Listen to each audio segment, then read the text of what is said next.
Merci de votre fidélité au programme de Renouveau TV. Bienvenue dans votre émission Regard croisé. L'Alliance des États du Sahel, AES, vient de tenir son premier sommet. C'était ce samedi à Niamey. Nous sommes dans la capitale du Niger. Pour en parler, nos invités, ils sont quatre.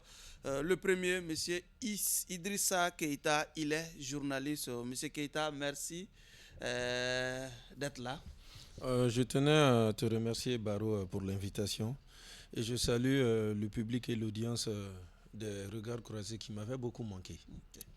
Merci Keïta. En tout cas, nous sommes très heureux aussi de vous retrouver autour de ces plateaux. Deuxième invité, le docteur Amadou Touré. Il est chercheur en sciences politiques. Docteur Touré, merci d'être là. Merci Borou. Bonsoir aux téléspectateurs et téléspectatrices de Renouveau. Merci pour l'invitation. Troisième invité, M. Moussa Tembeli, homme politique parce que secrétaire général du CDP Mali Kouroua. Tembeli, merci d'être là. Merci bien Barou, je salue tous nos téléspectateurs et je salue également mes aînés et co-débatteurs ici présents, alors que cette séance se passe comme nous le souhaitons. Surtout nous oublions souvent de faire un clin d'œil à nos auditeurs, les auditeurs de la radio Renouveau FM parce que l'émission est synchronisée avec la radio. Ah d'accord, oui. Okay. En tout cas, clin d'œil à tous nos auditeurs de la radio Renouveau FM. Je l'annonçais tout à l'heure, l'Alliance des États du Sahel devient désormais la Confédération des États du Sahel. C'est du moins ce qui ressort du communiqué final du premier sommet de l'organisation tenu ce samedi à Niamey, dans la capitale nigérienne. Keïta, vous êtes journaliste au premier sommet de l'AES à Niamey déjà. Quel était l'enjeu de ce sommet pour ces États de l'AES? Pour rappel, comme ça faisait longtemps, je suis plutôt journaliste consultant. Et ce sommet de l'AES, qu'est-ce qu'il représente? Ce sont des retrouvailles et une finalisation. Pourquoi des retrouvailles? L'audience de renouveau de l'Afrique de l'Ouest, les observateurs même de l'arène, l'actualité du Mali et voisins, ont vu des militaires émerger, prendre les commandes de ces trois nations, dire la même chose. Et on a longtemps attendu de les voir ensemble. C'est vrai que ça s'est fait de façon bilatérale. Tiani qui est venu à Bamako, Assimi qui est parti à Ouaga, Ibé qui est venu à Bamako. Donc là, l'image des trois ensemble est enfin là. Car n'oublions pas qu'il n'y a pas longtemps, le colonel Assimi Koïta était à Ouagadougou. Et on se posait la question, pourquoi Tiani n'est pas venu? Ou peut-être, et si Assimi partait à Niamey? Finalement, Assimi n'est pas allé seul. Les deux qui étaient ensemble à Ouagadougou se retrouvent à Niamey. Là, ce sont des retrouvailles. Finalisation, pourquoi? Il y a eu plusieurs rencontres ministérielles, notamment des ministres des Affaires étrangères et des ministres des Économies et des Finances. Et au sortir de toutes ces réunions, qu'est-ce qui était dit? Il y avait des projets, il y avait des documents qu'il fallait que ce soit validé par les chefs d'État. Et enfin, pour clore et laisser la... Voilà, c'est ce cadre de validation. Donc, avant même de clore, je tenais aussi à saluer Renouveau. Parce que moi, Idrissa, la dernière fois que j'ai été là, la thématique c'était AES, une confédération est née. Juste après le 13 septembre où l'AES a été créée, l'émission Regard croisé qui a suivi avait pour thème cela. Aujourd'hui, on se retrouve et on parle cette fois de la confédération qui est enfin née. Et j'en profite aussi pour saluer l'audience de la télé au niveau de Niamey. Et je vous dis encore merci pour cette constance. Après le sommet de la CEDEAO, on va trancher. D'accord. Docteur Touré, on parlait tout à l'heure des enjeux de ce sommet. Quels étaient ces enjeux déjà avant sa tenue? Bon, pour un petit rappel, notez que l'AES, c'est l'Alliance des États du Sahel, qui était née par opposition à la CEDEAO. Oui. Comme les initiateurs l'ont dit, c'est une alliance née de souveraineté et de conquête territoriale pour une affirmation d'une Afrique une Afrique qui n'a pas de lien avec, ou un Africain carrément en lien de rupture définitive avec les puissances coloniales. Donc pour rappel, nous avons eu l'alliance le 13 septembre 2023, puis le retrait de la CEDEAO, et nous avons constaté que l'AES n'a pas tardé longtemps pour mettre en place une force conjointe qu'on appelle la force conjointe de l'AES en mars 2024. Donc pour revenir sur l'AES, la dynamique est là, elle est salutaire, c'est une bonne initiative, mais des défis restent en cours. Donc si nous pouvons partir directement sur les défis, comme je l'avais dit, on va en revenir. Donc on peut te dire que ce sommet n'a que quelques enjeux. Oui. C'est une réponse au sommet de la CEDEAO qui pourrait se tenir demain. Et pour dire que nous AES, on est parti, on n'est pas dans la logique de revenir. Donc c'est un départ pour dire que c'est une forme de concrétisation qui montre que l'AES n'est plus une structure conjecturelle, mais une structure vraiment formalisée avec des documents à l'appui. D'accord. Un sommet pour lancer un message fort à la CEDEAO, comme quoi on est véritablement déterminé à aller au divorce. Bien entendu, je crois que c'est avec le cœur quand même rempli de joie que nous autres qui avons soutenu et appuyé donc cette initiative qui a été prise à un moment donné par les 3 leaders, n'est-ce pas, de nos pays, notamment le Mali, le Burkina et le Niger. Je crois que nous nous réjouissons aujourd'hui parce que c'est la consécration, c'est la concrétisation d'un rêve qui était là sur papier et que les dirigeants ont décidé justement de matérialiser. C'était quoi votre rêve? La fédération ou la confédération? La fédération, ça va venir après, mais il faut déjà un point de départ et ce point de départ, c'est la confédération. Mais je crois que l'idée, c'était déjà de se mettre ensemble dans un tout pour essayer de former un bloc. Parce qu'on a compris à un moment donné que nous partageons les mêmes problèmes, les mêmes défis se présentent à nous et qu'en allant de façon isolée, ça allait être très difficile de pouvoir s'en sortir face à l'adversité, face à tous les défis qui étaient là. Et donc, ils ont compris qu'en se mettant ensemble, en formant justement une alliance, on est encore plus fort. Et je crois que cette rencontre, ce sommet qui vient de se tenir justement au Niger est vraiment la consécration, n'est-ce pas, de ces années, n'est-ce pas, de plusieurs mois de va-et-vient entre les différents ministres des Affaires étrangères, plusieurs thématiques qu'on a mis sur la table. Et aujourd'hui, je crois qu'on est à un point de départ et ce départ-là va nous permettre d'atteindre nos objectifs. Idrissa, les résolutions, est-ce que on en sait plus sur les principales conclusions issues de ce sommet? Oui, les résolutions déjà, la première des choses, le Mali prend la présidence tournante pour une durée d'1 an. Ça me fait un peu penser au G5 C'est la Sahel. principale information? Oui, moi j'estime. Peut-être la naissance de la confédération et la présidence. Oui, la présidence pour le Mali, ça a tout son sens. Et peut-être pour faire allusion à la CEDEAO, ils ont même annoncé la création d'une banque d'investissement. Et quand on parle de création de banque d'investissement, et que le président, le général Tchiani du Niger, parle même d'une souveraineté monétaire, les messages sont très clairs. C'est-à-dire que non seulement ça va être quelque chose de tournant, donc ils sont partis pour aller dans la durée, mais en même temps, une banque d'investissement est créée, forcément la question de la monnaie va suivre. Parce qu'on ne parle plus, ils l'ont dit tous les trois, qu'ils ne sont pas là pour seulement une souveraineté militaire, mais pour une souveraineté monétaire et de développement. Donc un affranchissement. Bon, au-delà de cela, moi aussi j'ai compris que le fait que le Mali soit mis à la tête, c'est quelque part parce que parmi toutes ces transitions, le Mali est la plus vieille des transitions, mais aussi ce contexte sécuritaire a réellement pris forme à partir du Mali. Des éléments égarés suite à la guerre de Libye où est mort le guide Kadhafi ont rallié Bamako. En venant à l'époque, le Niger sous Mamadou Issoufou a été intelligent pour contenir les éléments. Mais quand ils sont rentrés au Mali, on sait ce qui s'est passé et finalement c'est le Burkina qui a été impacté. Le Niger finalement a été récemment touché par cette crise dans la zone des 3 frontières. Sinon le Niger fait face à Boko Haram et à d'autres fronts sur d'autres frontières.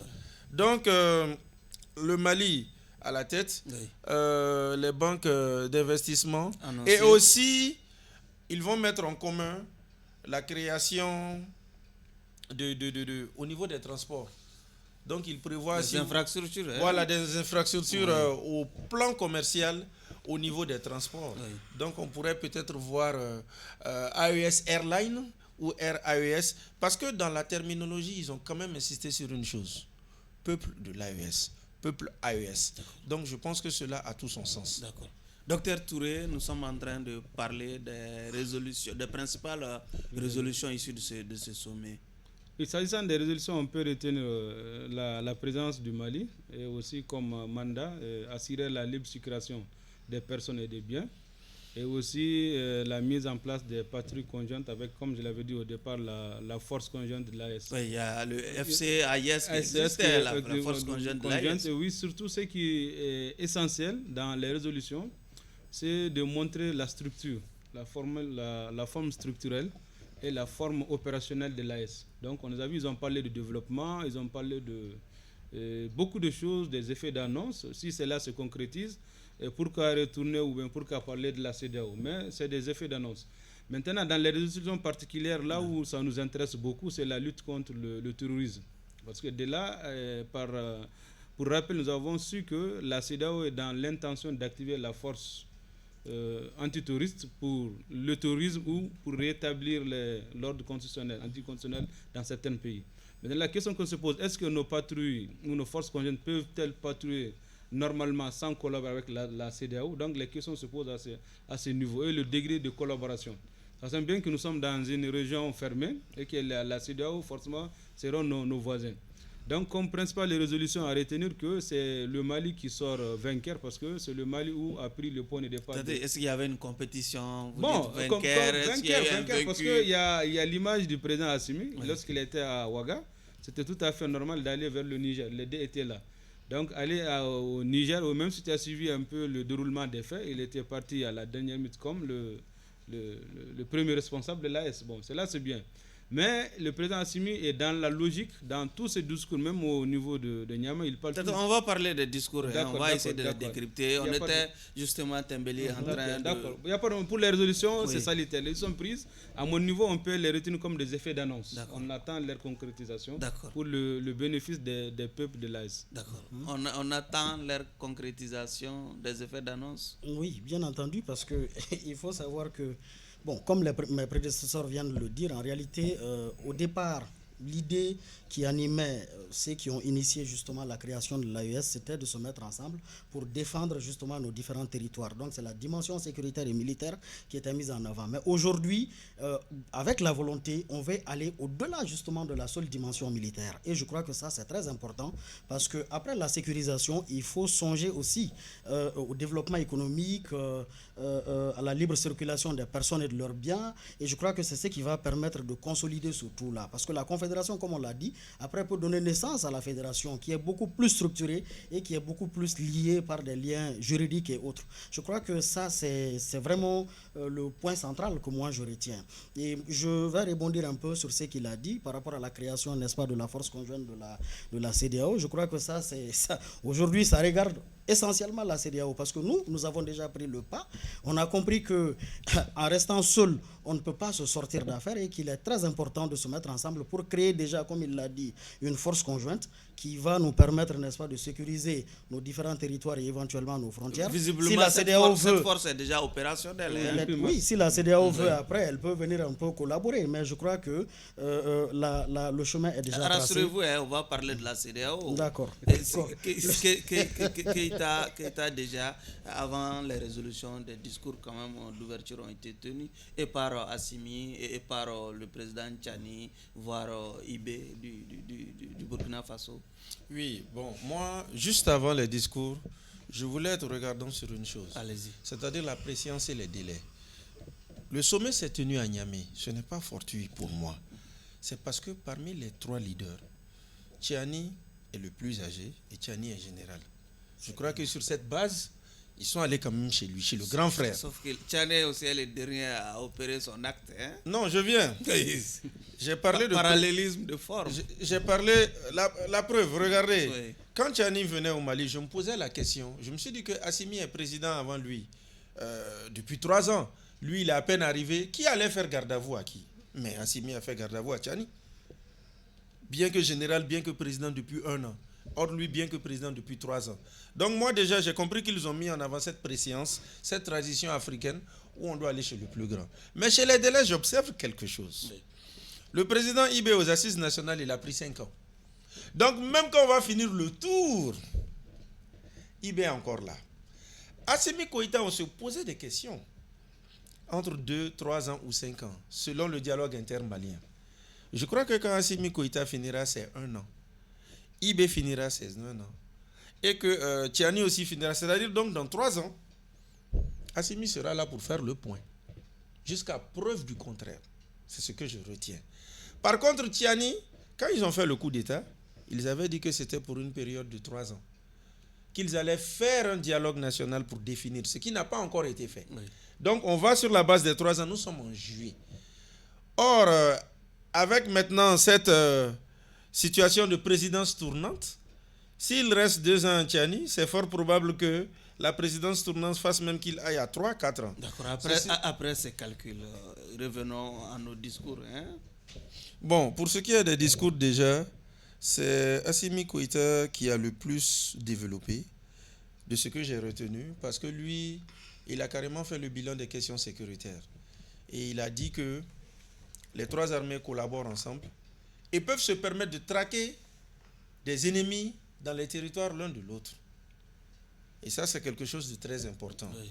Aussi, c'est Ibé qui a tenu un discours très... Le président du Burkina. Oui, du Burkina, Ibrahim Traoré. Qui est allé dans une logique très sankariste, qui m'a rappelé son face-à-face avec l'ancien président du Sénégal, Macky Sall, au sommet Afrique-Russie, où il a carrément dénoncé ces valets de l'Occident, de l'extérieur et de l'intérieur, qui tentent de déstabiliser l'AES, qu'il ne laissera point faire. Et Tiani, par contre, ce que j'ai retenu, c'est qu'il a quand même insisté sur le développement, le fait qu'il faut être ensemble, et le fait qu'il faut vraiment créer des cadres pour qu'au-delà même de la question militaire, plusieurs choses soient mises en avant pour qu'il puisse aller. Donc moi, c'est ce que j'avais à dire d'abord. Docteur Touré, des discours ont été tenus, certains étaient retentissants quand même sur les réseaux. Oui, les discours tenus, il y a 3 discours. Oui. On commence par le président, parce que notre président, Assimi Goïta, il a été plutôt un discours qu'il avait même tenu avec Ibrahim Touré à Ouaga, oui, parlant de l'autorité de l'État. Ibrahim Traoré. Hein? Ibrahim Traoré, le président du Faso. Oui. Vous avez dit Touré. Eh bon, c'est pas grave. Allez-y. Peut-être qu'un Touré va te présenter. C'était lapsus. Bon, c'est pas grave.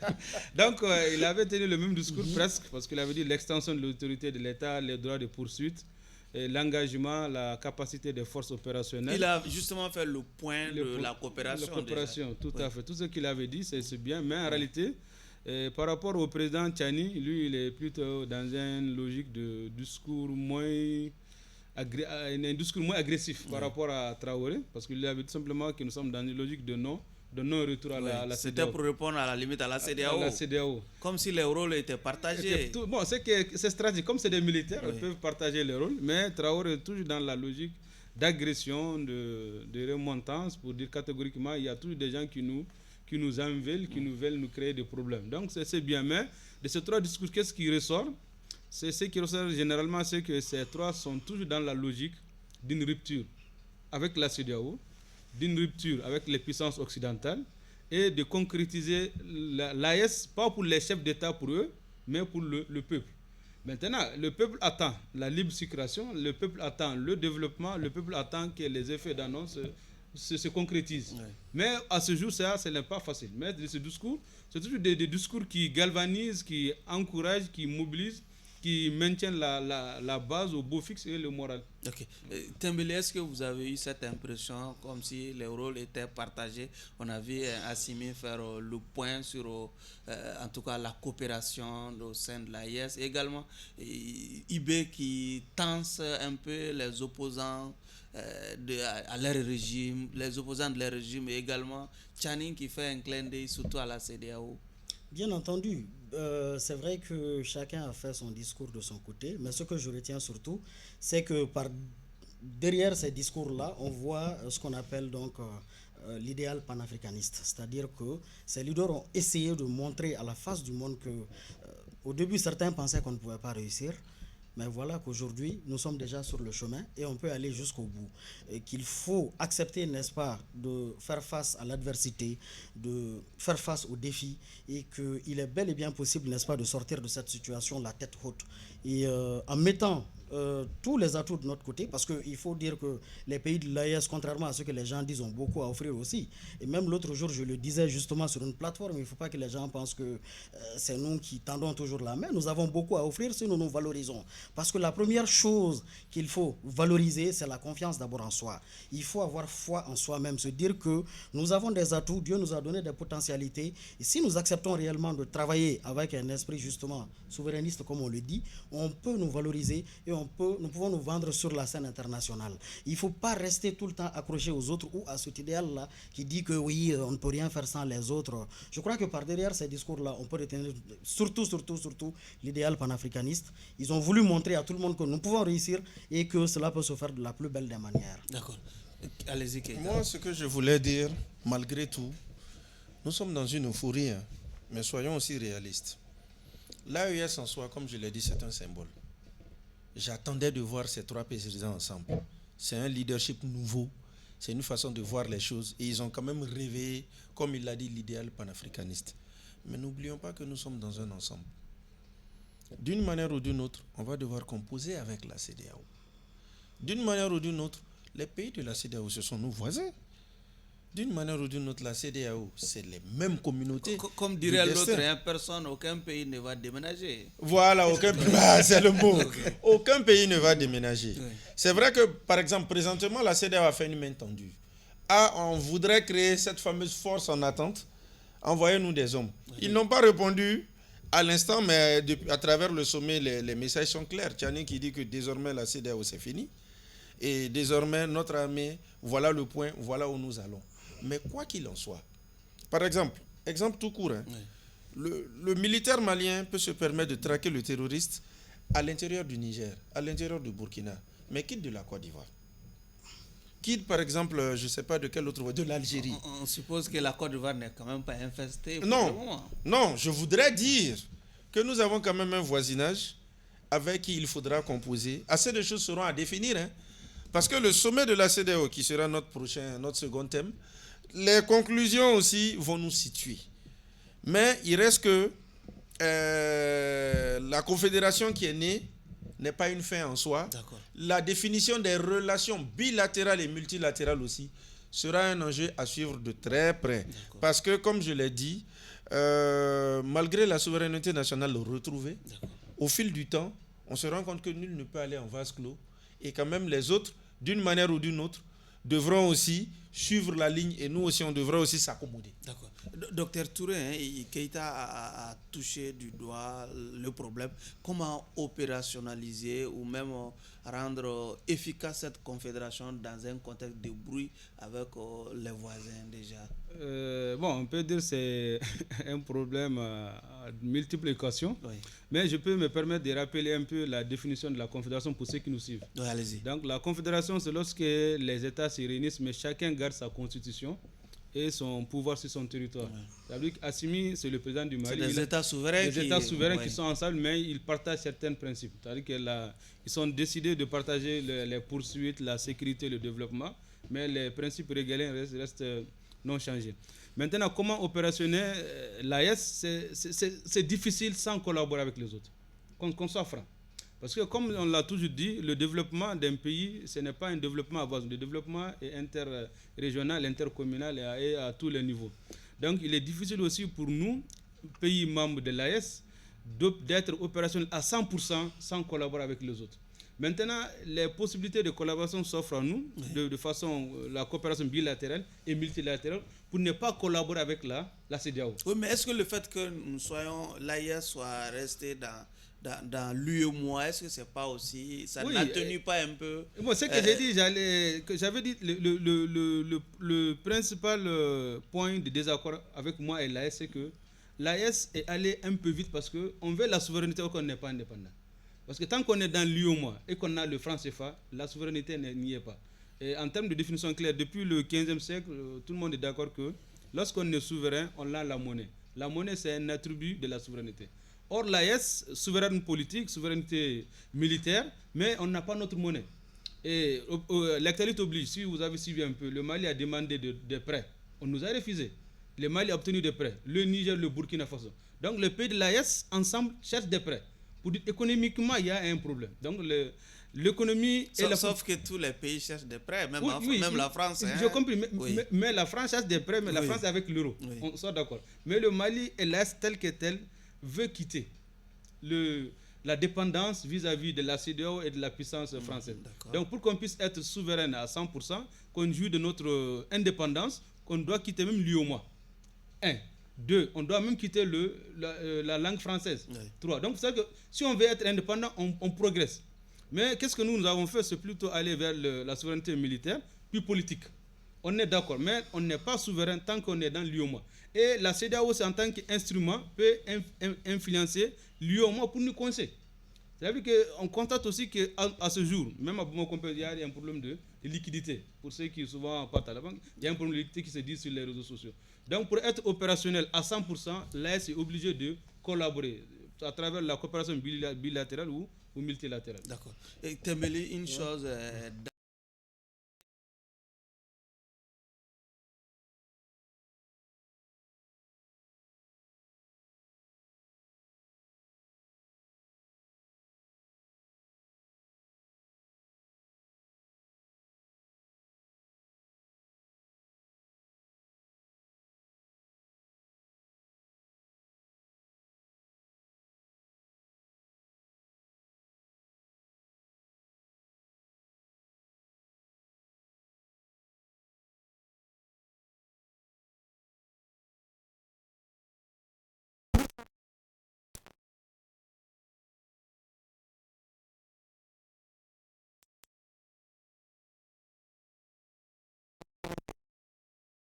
Il faut surtout comprendre. Lorsqu'on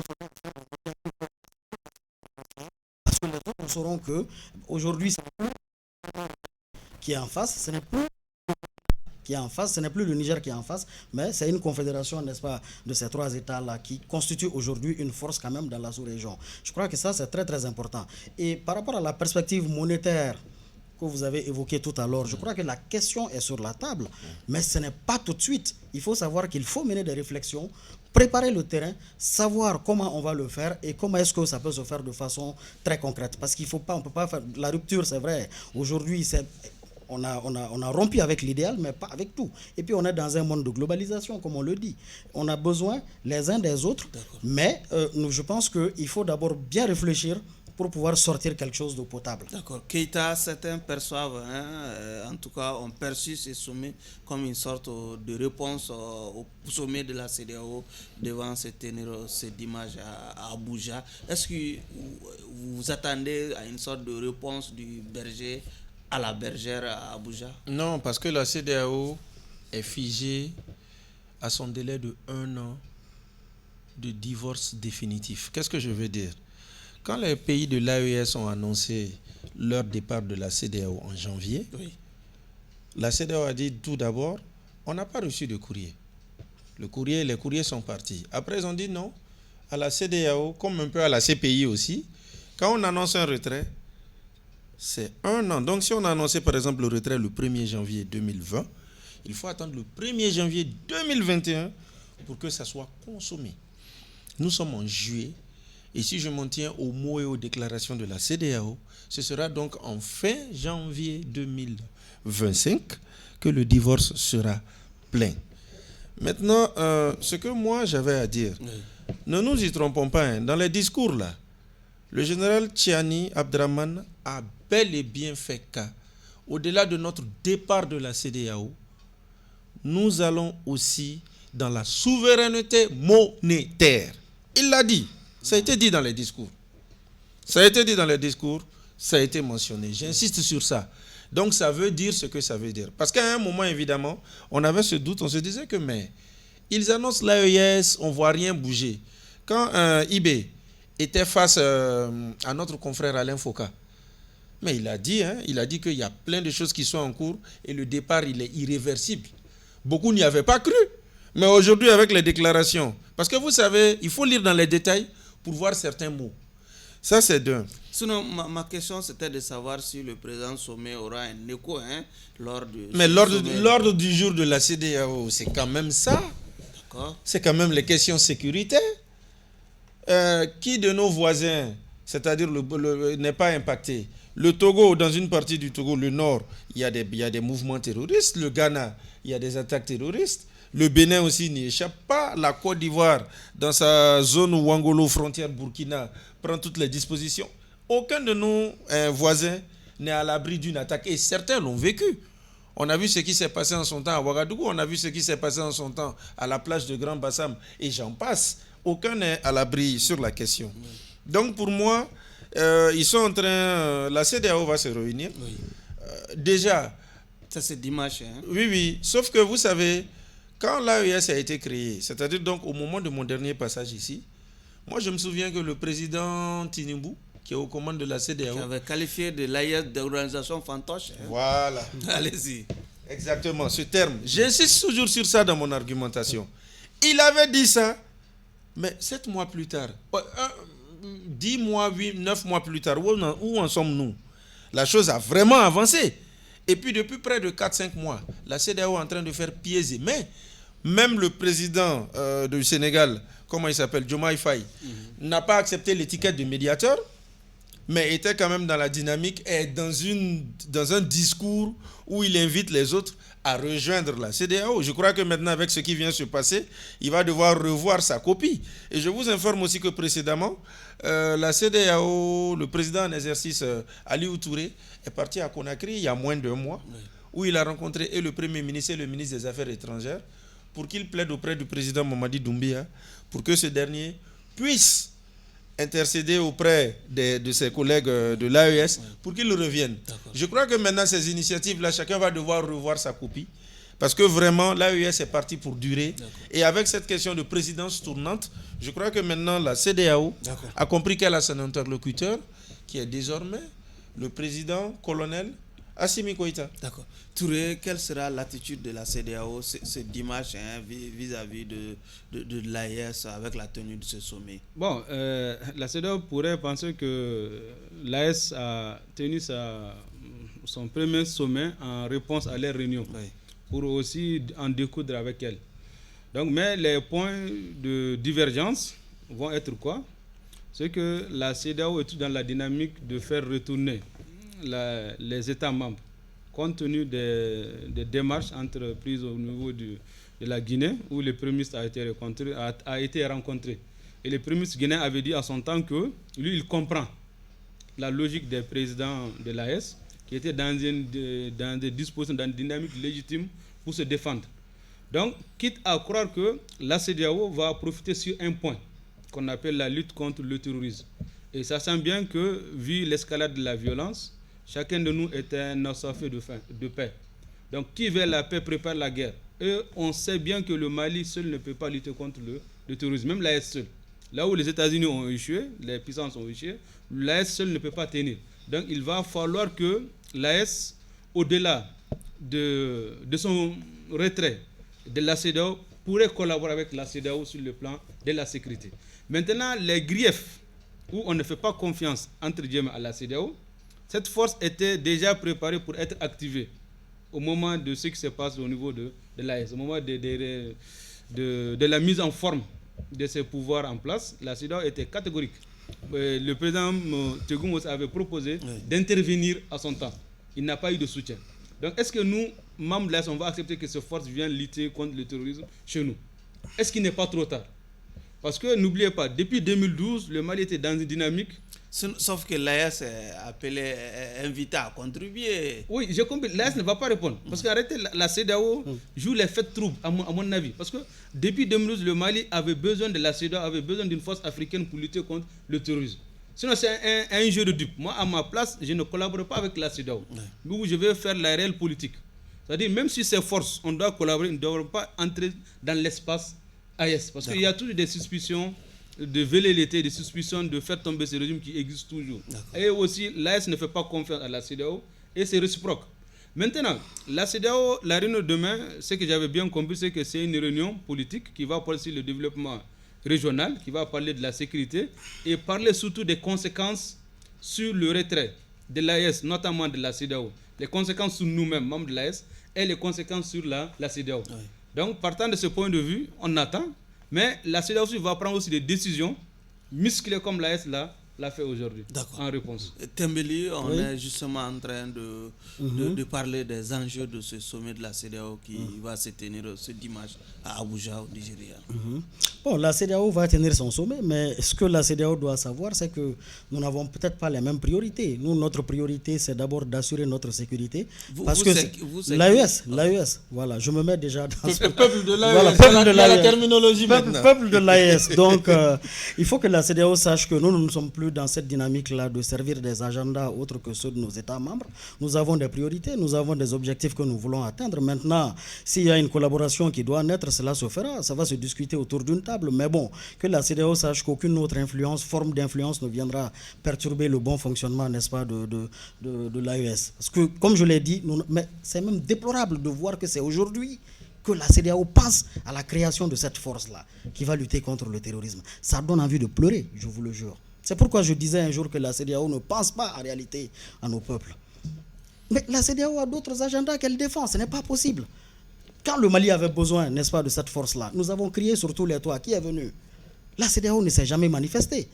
Mais quand on a fait un coup d'État au président nigérien, comment il s'appelle déjà, Bazoum, la CEDEAO a montré ses muscles pour dire qu'on va venir intervenir militairement. Mais franchement, c'est 2 poids 2 mesures. Moi, je pense qu'il faut passer outre, il faut passer à autre chose. Concentrons-nous sur nos priorités, qui est notre développement, la défense, n'est-ce pas, de nos différents territoires, notre développement économique. La collaboration avec la CEDEAO se fera, mais elle se fera cette fois-ci selon les termes que nous voulons et de la manière que nous allons mettre sur la table. D'accord. Keita, il y a certains commentateurs et même certains intellectuels qui invitent la CEDEAO à faire son introspection en allant justement à des réformes à l'interne. Est-ce que vous pensez que cette question sera mise sur la table? Vous savez, ça va suivre parce que quand il y a eu d'abord le coup d'État du Mali, celui de la Guinée, c'est réellement après celui de la Guinée que la CEDEAO a commencé à comprendre qu'il y a problème. Et quand il y a eu celui du Burkina, et qu'il y a eu le coup d'État manqué en Guinée-Bissau, certains même ont commencé à ironiser et dire que à la longue, la CEDEAO même n'aura même plus le courant pour faire ses sommets. Donc déjà, il y a péril en la demeure. Oui. Parce que même, je crois, même en Sierra Leone, on a certains pays, ça et là, qui n'ont pas échappé à la velléité de coup d'État, où il y a eu des bruits de bottes. Pour moi, la question sécuritaire touche tout le monde. L'intervention de la CEDEAO, je vais être un peu nuancé sur un point. Selon les contextes, vous savez, en 2012, il faut quand même le rappeler, c'était un autre contexte, une autre époque, d'autres institutions, d'autres présidents. Quand le Mali a crié à l'aide, c'est vrai que la force française Serval est venue, mais la sous-région aussi était là. Ça s'appelait Misaël, même si c'est le Tchad d'Afrique centrale qui était le plus en avant. Donc je crois que la CEDEAO a eu à intervenir. Mais c'est vrai que la force en attente elle-même... Sauf que ces forces-là étaient financées par... Oui, mais c'était quand même des militaires du voisinage. Oui. C'est après qu'on a cadré, c'est devenu la MINUSMA. Qui sont venus dans les sillages de l'opération Serval. Bien sûr. Oui. Mais on avait quand même des forces de la CEDEAO qui étaient là. Ça peut être peut-être une goutte d'eau dans la mer, mais c'est une goutte d'eau. Maintenant, dans le contexte actuel, c'est vrai que au fur et à mesure de 2012 à maintenant, la situation a été tellement délétère que le Mali même a eu à dire basta, au revoir aux Nations Unies, droit dans les yeux. Même à la France. Parce qu'on ne peut pas comprendre que quand même à cette époque où Serval venait, où ce noyau de la CEDEAO, Misaël venait, la crise, la sécurité par exemple dans le Mali était limitée au seul nord, Gao, Tombouctou, Kidal. Mais au jour d'aujourd'hui, avant, maintenant la sécurisation et l'opération de Kidal et autres qui sont maintenant activées, qui ont permis de récupérer quelques endroits, mais la crise s'est tellement étendue qu'elle est venue au centre où ça a provoqué des conflits communautaires et même dans certains environs de Bamako. D'accord. Donc cette absence-là, c'est là où on peut dire qu'on a vraiment senti l'absence de la sous-région.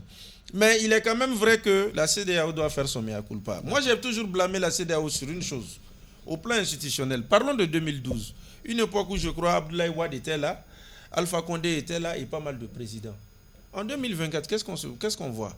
Beaucoup de ces présidents qui disaient à certains, pas de tripatouillage, pas de troisième mandat, se sont amusés à aller dans ces histoires de troisième mandat. Se sont amusés à tripatouiller les constitutions, à motiver des coups d'État, comme par exemple celui de la Guinée.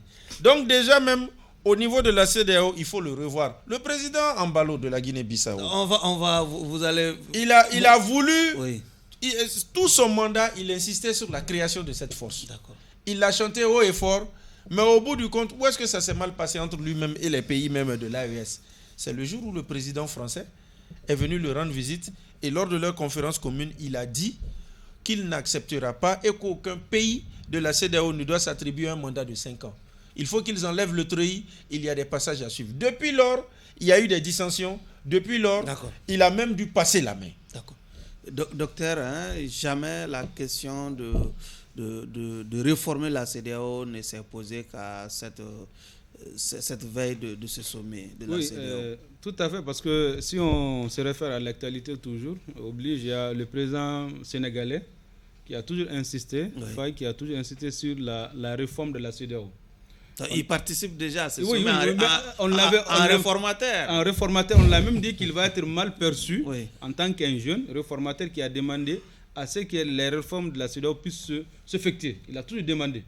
Et comme argument pour faire revenir nous, les membres de l'AES, il a dit que les réformes vont s'effectuer au sein de la CEDEAO, comme ça les autres pays vont venir. Donc c'est pour dire que c'est les manques de réforme de la CEDEAO qui ont occasionné la création de l'AES. Et je m'explique. La CEDEAO, c'est comme nous au Mali, les partis politiques. Toujours les mêmes présidents, les mêmes personnes, les mêmes idéologies, sans un projet de société. Or, ces jeunes qui sont là, des panafricanistes convaincus, où il y a certains panafricains qui veulent aller au-delà des discours qui ont créé l'AES. Maintenant, le cas du Sénégal, où il y a des réticences à l'ère panafricanisme, parce qu'eux, au moins, ils ne veulent pas aller directement à la rupture. Le Premier ministre avait demandé le départ des forces françaises, des forces étrangères du Sénégal. Nous, on l'attend toujours, ce qui n'est pas encore effectif. Donc, ça nous pose des questions. Djamal Faye dit, nous voulons que le Mali, le Burkina et le Niger reviennent. Et nous allons faire des réformes. Comment on peut réformer la CEDEAO, qui connaissent même l'objectif même de la CEDEAO? Qui a mis en place la CEDEAO? C'est toujours la France. Et la CEDEAO comme lieu au moins... C'est quand même les Africains qui... Oui, bon, ça c'est ce qu'on appelle l'idéologie utopique politique. C'est-à-dire qu'on met en place une structure, mais le fonctionnement dépend d'autres personnes. Ça s'appelait la France-Afrique. Bon, je ne veux pas rentrer dans les débats pour ne pas être vexé. Il y a une appellation, ça s'appelait la France-Afrique. Ça c'est la version améliorée. On parle de la CEDEAO. On parle de la CEDEAO, ça c'est la version améliorée, qu'on peut nommer la CEDEAO. Maintenant, l'AES est une réponse. Je vous dis, même si on réforme la CEDEAO, ça va être très difficile que la réforme puisse s'effectuer sans que les puissances s'ingèrent. C'est très... Mais si la réforme s'effectue et que la CEDEAO n'est que la CEDEAO des peuples, je pense que l'AES et la CEDEAO, les deux entités peuvent collaborer pendant des années et se fondre. Parce qu'on peut fondre, enlever l'AES et l'AES. Parce que, comme on l'a dit, le développement n'est pas facile en vase clos. D'accord. Tembélé, ces réformes-là sont voulues par certains justement pour permettre un retour des pays de l'AES dans la grande famille CEDEAO. Est-ce que finalement, ce n'est pas, en tout cas, des réformes tardive finalement, avec la détermination qui est celle des pays de l'AES? Bon, tard vaut mieux que jamais. Déjà pour les pays même les pays membres de la CEDEAO, je crois qu'il faut aller vers ces réformes parce qu'il est temps que nos nations comprennent, surtout nos dirigeants, qu'ils sont là essentiellement pour défendre les intérêts de nos peuples. Parce que c'est ça le problème. La plupart de ces gens-là ont la main liée. Ils sont obligés de passer par des gens même pour tenir des discours. Il faut sortir de ça. Il faut aller vers l'essentiel. Et l'essentiel, c'est quoi? C'est de prioriser aujourd'hui les intérêts essentiellement de nos populations, de nos peuples. Et cela ne peut se faire sans rupture. Ça peut être une rupture brutale, ça peut être une rupture modérée, comme on le dit. Mais moi, je pense qu'à un moment donné, il faut accepter de s'assumer, de porter vraiment la culotte, d'assumer ses responsabilités et d'aller vers cette rupture-là pour le bien-être de nos populations. Parce que, vous savez, aujourd'hui, je ne dirais pas que nous sommes dans un monde où c'est la raison du plus fort, mais pour réellement s'épanouir, il faut être souverain sur tous les plans, sur le plan politique, sur le plan militaire, sur le plan économique et sur bien d'autres. Sauf que nos États aussi réclament leur statut de panafricain. Le panafricanisme, est-ce que ça rime avec cette volonté de démietter l'Afrique? Oui, mais vous savez, aujourd'hui, par exemple, le Mali, le Burkina et le Niger ont quitté la CEDEAO, mais personne ne sait ce qui peut se passer plus tard. Si la CEDEAO, s'il y a des réformes et que la CEDEAO devient vraiment une CEDEAO responsable, une CEDEAO qui appartient réellement aux Africains, consensuelle, on peut revenir. Mais dans l'ossature actuelle de la CEDEAO nous empêche d'adhérer à son idéal parce que ça ne nous correspond pas. C'est ça la réalité. Oui, mais lorsque vous dites nous, est-ce qu'il ne faut pas relativiser? Nous savons aussi qu'il y a des opinions, même au sein de l'AES, qui ne partagent pas forcément notre divorce avec la CEDEAO. Oui, la divergence, c'est normal. Donc nous allons on est ensemble. Okay. Mais nous mettons déjà dans la logique parce que nous savons déjà que le train est déjà sur les rails et que ça va venir. D'accord. Allez-y, Keïta, pour votre dernier tour de parole. Concernant l'AES et la CEDEAO, il faut savoir une chose. Beaucoup se posent la question, est-ce que l'AES est dans la CEDEAO? Est-ce que l'AES est avec la CEDEAO? L'un dans l'autre, je ne dirais pas que c'est deux poumons d'un même corps, comme on le dit pour le Mali et la Guinée, mais je dirais quand même que ce sont des jumeaux. Même espace géographique, même communauté, même population. Maintenant, un fait est clair aux yeux du monde. Les autorités de la transition du Mali l'ont toujours répété en 2023 pendant l'euphorie du référendum. Plus rien ne sera comme avant. Le Mali peut désormais se permettre, le Burkina peut se permettre, le Niger peut se permettre d'échanger droit dans les yeux avec la CEDEAO. Et ce sont des pays qui osent aller dans la réciprocité. Ce sont des pays qui osent, au nom de la souveraineté et des trois principes. Parce que n'oublions pas qu'en fait les pays n'ont pas d'amis, ils ont des intérêts. On se souvient, il y a près de 40 ans, 50 ans, le président Félix Houphouët-Boigny de la Côte d'Ivoire avait dit à une époque qu'en Afrique ici, les enfants de ceux qui sont là ou leurs petits-enfants seront ceux-là même qui vont prendre les décisions, qui décideront, qui diront ce qu'il faut pour leur communauté. On y est. Donc pour moi aussi, il faut avoir le regard sur une chose. L'AES est en train de monter à 3. Mais il n'est pas exclu qu'il y ait des adhésions. Et en Afrique de l'Ouest, et peut-être en Afrique centrale, et même dans d'autres parties du continent. Mon regard se porte sur le Tchad, mon regard se porte même sur le Maroc, qui quand même fait partie du grand espace naturel du Sahel, et même mon regard se porte sur le Togo, qui fait parfois office de 4e homme. Et pourquoi pas la Guinée, même si pour le moment elle reste dans une posture CEDEAO. Donc pour moi, il ne faut pas seulement confiner et regarder l'AES comme une entité de 3 États. C'est vrai qu'on est parti sur cette base, la zone des 3 frontières, mais il est de ces pays qui à la longue, si ça perdure, iront d'une manière ou d'une autre, de façon très affichée, voire formelle, avec l'AES. Docteur Touré, est-ce que la réelle politique ne devrait pas nous demander aussi, nous recommander à tenir compte de l'aspect selon lequel que ces pays sont sans littoral aussi quand même? Oui, c'est ce qui compliquerait la tâche parce que, pour rappel, l'AES quand même, à mon niveau, en plus de ce manque de littoral, a beaucoup de difficultés, notamment les difficultés de communication. Parce que nous, on peut parler de l'AES parce qu'on comprend un peu le terme. Et le Malien lambda au Niger, comme le citoyen lambda comme au Niger, comme au Burkina, non. Donc il faudrait qu'on nous explique carrément qu'est de l'AES, les contenus dans les langues locales, et qu'ils mettent en place les comités nationaux d'appropriation, ce qui n'est pas encore fait. Et aussi, deuxième point de difficulté de l'AES, c'est surtout la libre circulation des personnes et des biens pour remplacer l'espace CEDEAO. Est-ce qu'aujourd'hui, les difficultés n'existent pas pour les Maliens qui veulent aller au Burkina ou au Niger? Certainement, oui. Donc, ceux qui ne partageront pas aussi l'idée de l'adhésion de l'AES à la CEDEAO. Certains veulent rester avec la CEDEAO. Il faut les qualifier comme des valets locaux. Bon, cette appréciation laisse, parce qu'en réalité, nous sommes dans une posture, dans des postures où les mots souverain, patriotisé, un bon Malien, un mauvais Malien amènent à diviser. Justement. Mais ce qu'il faudrait retenir, les humains généralement n'aiment pas qu'on les impose, qu'on demande l'avis du peuple. Certes, l'AES est là, mais tout le monde n'est pas partant pour l'AES. Par exemple, les grands commerçants, les intellectuels ont des difficultés de mobilité. Parce que pour eux, il faudrait passer par des référendums, passer par des mécanismes pour adhérer. Mais le fait est là, nous sommes dans l'AES, les difficultés sont là. D'accord. Maintenant, en termes de comme structure qui répond à la CEDEAO, aux sanctions de la CEDEAO, nous pouvons que dire que la concrétisation de ce sommet est salutaire. Mais les défis restent à relever.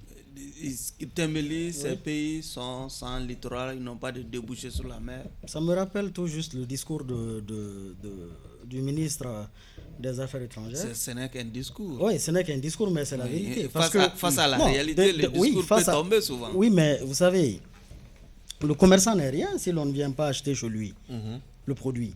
Donc c'est ce qu'il faut comprendre. Nous n'avons peut-être pas de débouchés sur la mer, mais les autres aussi dépendent de nous. Pour ceux qui ont l'habitude de voyager dans ces pays, mais vous verrez par exemple, je prends l'exemple sur le Togo, 90% de la jeunesse togolaise travaille dans les ports et dans ce secteur-là. Donc c'est pour vous dire qu'il ne faut pas être pessimiste. Il faut se dire qu'aujourd'hui, c'est vrai que c'est dur, mais ils vont revenir. Les gens vont se bousculer à Bamako, à Niamey et à Ouagadougou pour négocier des contrats ici. Ça, je vous le dis très bientôt. D'accord. Ouais. 10 secondes. Oui, concernant le littoral, moi j'aimerais faire un rectificatif. Je le dis face à la caméra, il y a bel et bien, je ne sais pas si on va dire des littéraux, mais il y a un littoral à l'AES. Dès le début, quand il y a eu les sanctions contre le Mali, la Guinée a pris une posture. Son port, ses routes sont ouvertes. Même s'il y a eu des moments où on a dit que Mamadou Doumbia ne jouerait pas franc jeu, reste que le port, les frontières guinéennes sont ouvertes. Et même vous avez bien fait de parler de posture. La posture peut être mouvante. Mais quoi qu'il en soit, à ce jour, le port de la Guinée reste ouvert au Mali. D'ailleurs, la surface même qui gère même les marchandises maliennes et même le coton, l'or blanc, occupé par la concession turque Al-Barak à travers sa filiale Alport, tout le temps les responsables sont au Mali pour pouvoir négocier avec les acteurs du secteur privé. Deuxième chose, le Togo aussi a ouvert aussi sa surface au Niger et forcément la Bezanga environ et autres bénéficient de ça. Troisième chose que vous avez apparemment oublié sur ce plateau, en fin 2023, le Maroc a ouvert et a même fait une cérémonie où les 3 ministres des Affaires étrangères étaient là-bas pour mettre à disposition sa façade maritime et même son réseau routier. Qui ne sont pas forcément des voisins directs à ces pays-là. Yes. Oui, mais quoi qu'il en soit, on demandait s'il y avait. Donc, il ne faut pas faire croire, ou il ne faudrait pas penser que l'AES est vraiment en vase clos.